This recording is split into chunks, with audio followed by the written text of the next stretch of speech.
like your footwear. Shoes. They're in a box somewhere.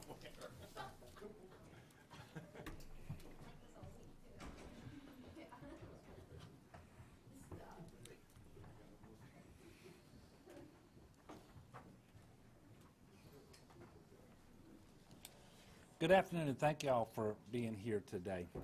I want to update you on 3 new housing assistance programs that we are making available to Louisiana residents who've been impacted by this historic flooding. Many of the details are available in the handouts that you're getting now, but all of the information that we're giving out to the public as it relates to the flooding is available in one spot on the Governor's Office website at gov.la.gov/LA-flood. I'll say that again, gov.la.gov/LA-flood. 2 programs that we are announcing today are temporary, while one is an investment in your permanent home. The first interim housing program is one you are likely already familiar with. It's manufactured housing units. However, these are not the same as FEMA trailers that have been used in the past, and most notably after Hurricane Katrina. These are HUD-approved mobile homes that will be available to those who need them because their homes are the most severely damaged. The second interim housing option is a multifamily lease and repair program that we're calling MFLRP, Multifamily Lease and Repair Program. This program seeks to maximize the number of rental properties available by identifying buildings and quickly repairing them and offering them as temporary rental housing. The third program, which is our priority effort, is a program we're launching with funding support from FEMA called Shelter at Home. This is a new program that has been successful in other states, most recently after Hurricane Sandy in the Northeast, and we've worked very hard to incorporate our own features and build in lessons learned after Hurricane Sandy. Responsive to the requests and desires of hundreds of displaced Louisianans that I've talked to over the last several days in shelters, at their homes, and elsewhere, this program seeks to very quickly get people back into their homes. That's where our people want to be. They want their kids going back to their schools. They want to live in their neighborhoods, their communities, and they want to attend their church. And so they also want to make sure that they are at home, so as they start to make all of the substantive repairs to their homes, that they are there safeguarding their investment. The Shelter at Home program will enable individuals or families whose homes were damaged in the flooding to take shelter in their own homes while they were built, instead of having to stay in a hotel, a rental, or a shelter. Each applicant's home will be evaluated, and if eligible, FEMA will pay for basic initial work to make the home safe, secure, and habitable. And it may include the following. And I'm going to read a list of features that this program may involve depending on what is needed at the individual's home. But I want to point out now that if taking all of these remedial measures does not render the home safe, secure, and habitable, then that homeowner is not going to be a candidate for this particular program. But the program may include the following: inspection and testing of electrical, HVAC, and plumbing systems to ensure they are in safe working order, removing drywall, insulation, and other water-absorbing wall coverings, excluding fire-rated walls that are damaged by flooding, removing flood-damaged water-absorbing floor material, including carpet, carpet padding, and other materials, removing debris from the home and placing that debris in the street right-of-way, cleaning and sanitizing exposed floors and wall surfaces where flooring and wall coverings were removed, ensuring that there is at least one working bathroom, which would include the cleaning or fixing of a bathtub or shower, a toilet, and a sink, maintaining heating and air conditioning, for comfort, repairing or replacing damaged water heaters, inspecting and repairing natural gas lines if necessary, testing and repairing or replacing, and in some cases installing smoke and carbon monoxide detectors, and lastly, providing mini refrigerators and microwaves as necessary. Again, these efforts would be designed to making the home secure, safe, and habitable. There is a limit. Eligible houses must take no more than $15,000 in work to meet basic habitable conditions in all or a part of the home. However, this program can be used in addition to FEMA individual assistance, and you do not have to be registered with FEMA to be eligible. However, I am encouraging everyone impacted by this storm to register with FEMA, and I will get back to that shortly. These emergency cleanups and minor repairs will help families get a jump start on recovery while they continue larger overall repairs. What's truly special about this program is that it helps bring communities back together quicker than ever before. As I said before, kids are going to be back in their school districts attending their schools, businesses can regain their regular customers, and neighborhoods can begin to feel a sense of normalcy once again. This program will be open to the public on Monday.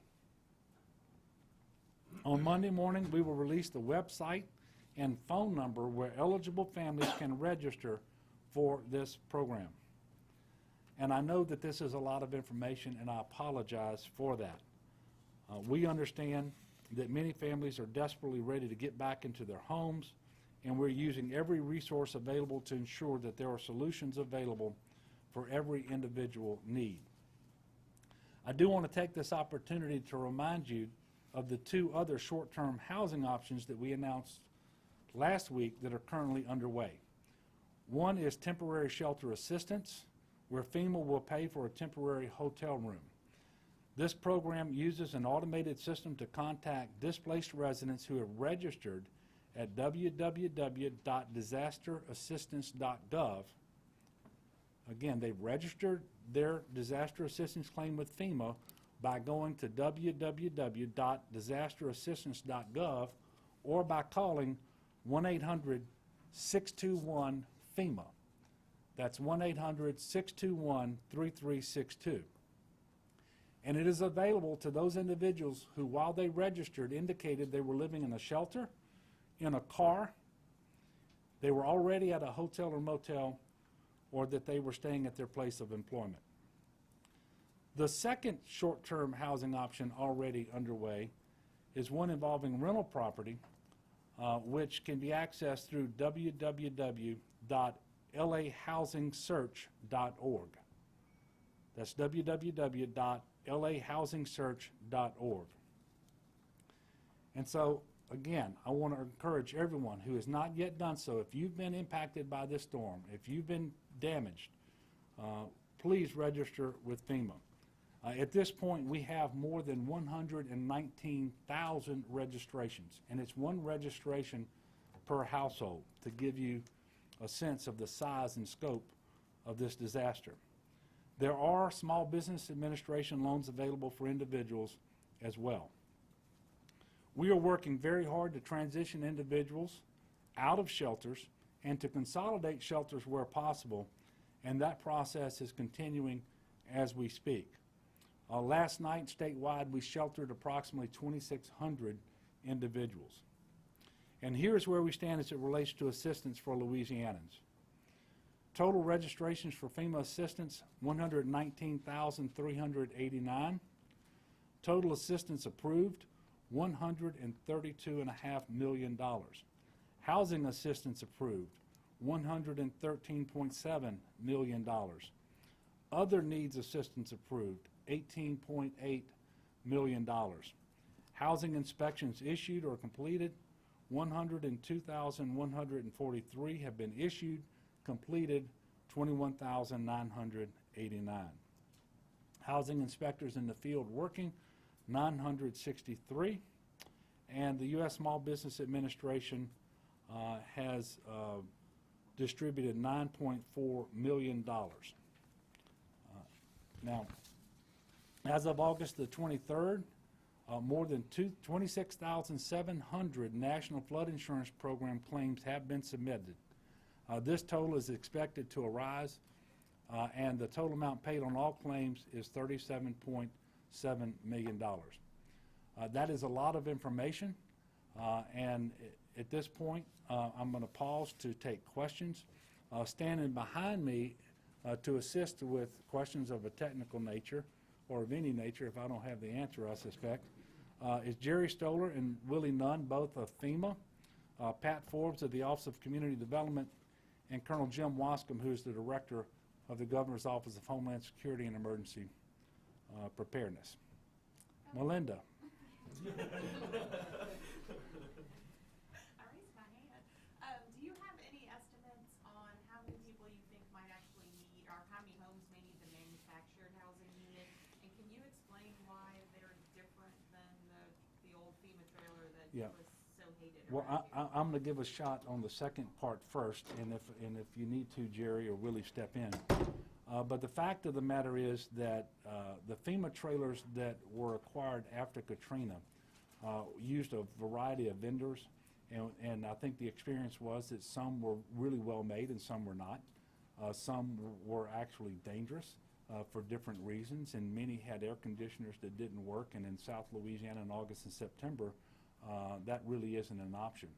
And so previous to this storm, FEMA decided to revamp that part of their housing program and engaged a vendor to manufacture these housing units that are not in the nature of a FEMA, of a travel trailer, but these are in the nature of a mobile home.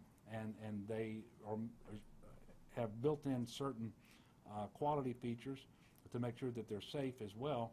And they've had HUD approve these homes, and these homes have been manufactured, and I think the primary manufacturer is in Indiana. And so the FEMA already owns these homes, and they may be placing orders for more, but that's why they have moved to a different home, so that hopefully they will hold up better, offer a safer place for people to live. Now, in terms of how many people might need them, the people who will need them will be the people whose homes cannot be made safe and habitable and secure with the steps that I went through a while ago for the shelter-in-place program. But I guess I'm wondering if you have any idea how many of those FEMA may need to truck in or move into the. Well, we don't, but we're staging them in-state now, and we continue to learn more about the displaced population every day, and it's only by the interaction with individual FEMA representatives that we get to know enough about the individuals and their claims to know which category of assistance that we need to steer them towards. And quite frankly, at this point, we don't know how many that's going to be.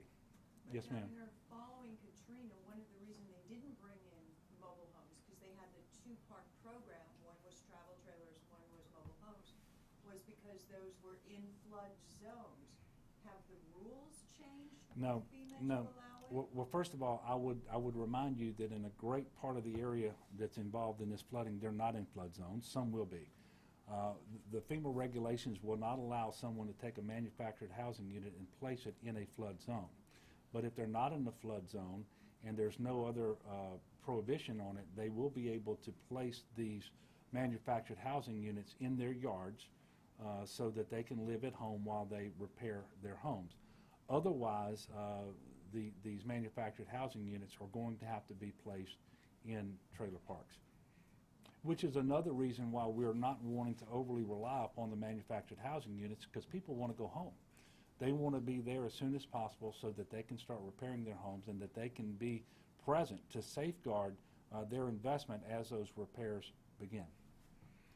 Yes, sir. We have been hearing with some of the temporary things too, with the hotels, that people are going to have to go out of town, and there are people that have been saying, calling the station saying, look, we can't live in Lafayette, my kids go to school here, my work is here. How early would, for instance, if they need one of these mobile homes, how soon could they be here on the ground anyway? Okay, first of all, the problem that you talked about is real. We knew that that would be a problem because there's only so much capacity in hotel rooms in the Baton Rouge area or in close vicinity to wherever the individual is impacted. It could be Youngsville and Lafayette. It could be Baton Rouge or Livingston Parish, Tangipahoa Parish. There are only so many hotel rooms available, which is another reason why we're standing up this shelter-in-place model so quickly, is to try to get these people back in their homes. And so how quickly the question is how quickly can they get these manufactured housing units? I don't know what the answer to that is as to how quick. What we're looking at, we're evaluating possible sites where we can put these trailers. We're also, as the governor mentioned, calling and meeting with individual survivors and to explore what their respective needs are. And this process, we got a number of households, in fact, that are very close to being leased into one of these units. So this is going to ramp up over the next several days as we build our capacity in the state to meet what we're anticipating a need for a significant number of these. But I'm not ready to put a number on that, but we expect that this is going to be the only option for a number of households. You said something that was interesting, is these are mobile homes that are going to be placed in makeshift mobile home parks, maybe in regular parks or something like, unlike the travel trailers that were in front of people's yards. That's correct. Katrina, correct? Yes, and we are going to look at commercial sites primarily as a first option, and hopefully we won't have to create a new group site for these, but we're looking at commercial sites as well as private sites. And again, we're going to work very closely with the individual parish and a local jurisdiction. There are a number of ordinances that certainly need to be considered before we place these, and we're conducting that outreach right now with those officials to make sure they understand what is going to be involved with this. And I know this is rather anecdotal, but to give you some sense, yesterday when I was out with the president in the Zachary area, one of the affected homeowners told me that he had already had individuals from FEMA to his house to make sure that he could receive a manufactured housing unit. And they measured his lot and made sure that the connections were going to be possible for electricity, sewer, and water. So this is getting ramped up. Clearly, we're not where we want it to be. And by the way, I want to underscore this. This is not the preferred option, because most of these individuals are going to have to live in a manufactured housing unit away from their homes, which necessitates some transportation arrangement as well. That is obviously to a greater extent than if they were able to stay in their homes in the communities where they would like to be. The shelter at home program, is that money and part of the $33,000 number? It is not. It is not. It is not part of the $33,000. And by the $33,000, I don't want anybody thinking that there's an automatic $33,000 that comes to those people who file a claim and have a damaged home. The assistance that is available through that program is up to $33,000, but it has to be documented with damage. But the cost of the shelter-in-place program does not count against the assistance that would otherwise be available up to $33,000. Yes, sir. The shelter at home policy is up to 2 feet, but there are some exceptions for when it exceeds that people could qualify. What are those exceptions? When you say up to 2 feet, you're talking about 2 feet of water. Yeah. First of all, I don't know that I've been told that it has to be 2 feet or less. What I've been told is the list of things that I read off that will be component parts of the repairs. That has to render the home safe, secure, and habitable, and I believe that the water can be more than 2 feet, and that still be the case. Yes, sir. It can. We do have in the specifications 2 feet.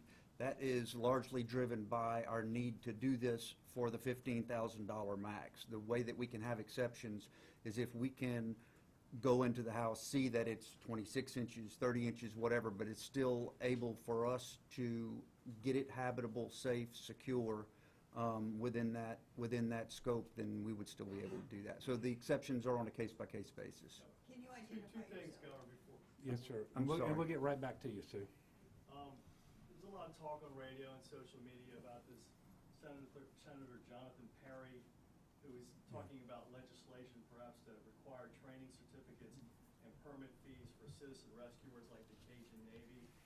Any thoughts on that? And number two, how closely are you watching Invest 99? Extremely closely on Invest 99, a tropical disturbance that most tracking forecasts show moving into the Gulf and in our direction, with the possibility of gaining strength and becoming a tropical storm at least. So obviously that's something we're very concerned about. It officially comes on the GOSEP radar tomorrow morning, based on the sequence with which we start to look at these storms and to prepare. I will tell you that last week, while we were in the throes of responding to and planning our recovery from the Great Flood of August 2016, I think that's what we're calling this, right? The Great Flood of 2016. We actually did a 3-hour tabletop exercise in the Overwatch room next door with FEMA there and all of our state agencies to prepare for how we would respond to and prepare for a hurricane that would hit us while we're in our current posture. And certainly we're going to do everything we can to be ready should that happen. Obviously, we much prefer that it not, and I am fervently praying that that will not happen to the state of Louisiana, and I would appreciate other people's prayers as well. And now the second question, I should say, the first question you asked had to do with Senator Perry. I've not talked to him, and I understand there may be some misunderstanding about what he was proposing. I did have an opportunity to listen to the radio a while ago for a moment while I was on the governor's call-in show, which we do once a month on the third Wednesday.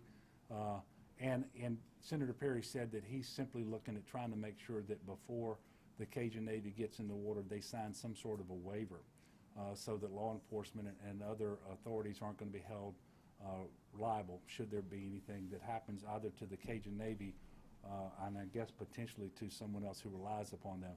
But I don't know any more than that, and so I don't want to respond. I think it's premature. Ms. Sue, I promised you the next question. All I wanted was the two gentlemen who spoke to identify themselves. I'll do on that. Zoom. I'll do that. Pat Forbes from the Office of Community Development, and Pat's going to raise his hand so you know if that was him who spoke. And of course, he works for the state of Louisiana, and Jerry Stoller works for FEMA. With Invest 99, anything that businesses should do? Well, obviously, anytime you're in hurricane season, there are certain precautions that you should take. Getagameplan.org is where you go if you just need some help in pointing out what those areas are. But clearly, we've got more problems than normal because we have all this debris lining our highways and our streets, all of which becomes a missile if there are hurricane force winds and so it's very important that we've already, both at the state level and I think every parish that's been impacted, have activated their debris removal contracts. But we need to proceed as quickly and as safely as possible to pick up that debris so that it is not lining the roads and highways in the event that we have a storm coming. Yes, sir. Sorry, another technical question about the shelter at home. Are there any income requirements, and are they still can they qualify if they have insurance? Well, I'm going to let Pat answer that question. There are no income requirements, and they can be eligible if they have insurance, yes.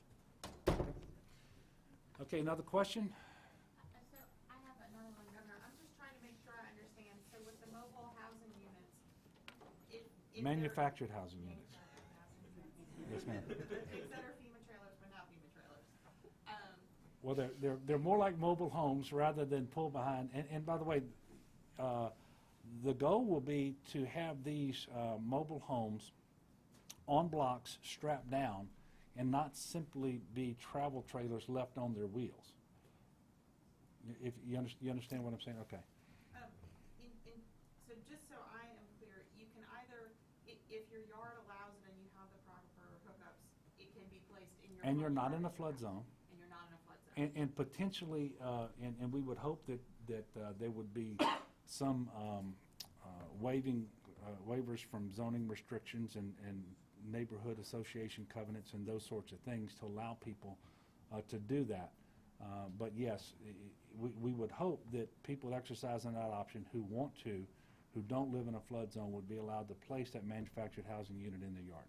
And then the other option is that you will perhaps find commercial property or existing trailer parks to place them for people who aren't Yeah. available to have them. in their And the answer is it's going to be the existing, because you need the electrical, the sewer, and the water hookups. And there are many places where those exist and there's capacity. And you want to have individuals in a manufactured housing unit, and if they're not in their yard, you want them as close as possible to their homes, so that you ease that burden on transportation and you speed the amount of time that it's going to take them to get back in their homes by making the necessary repairs. One last question. God bless y'all. Thank you.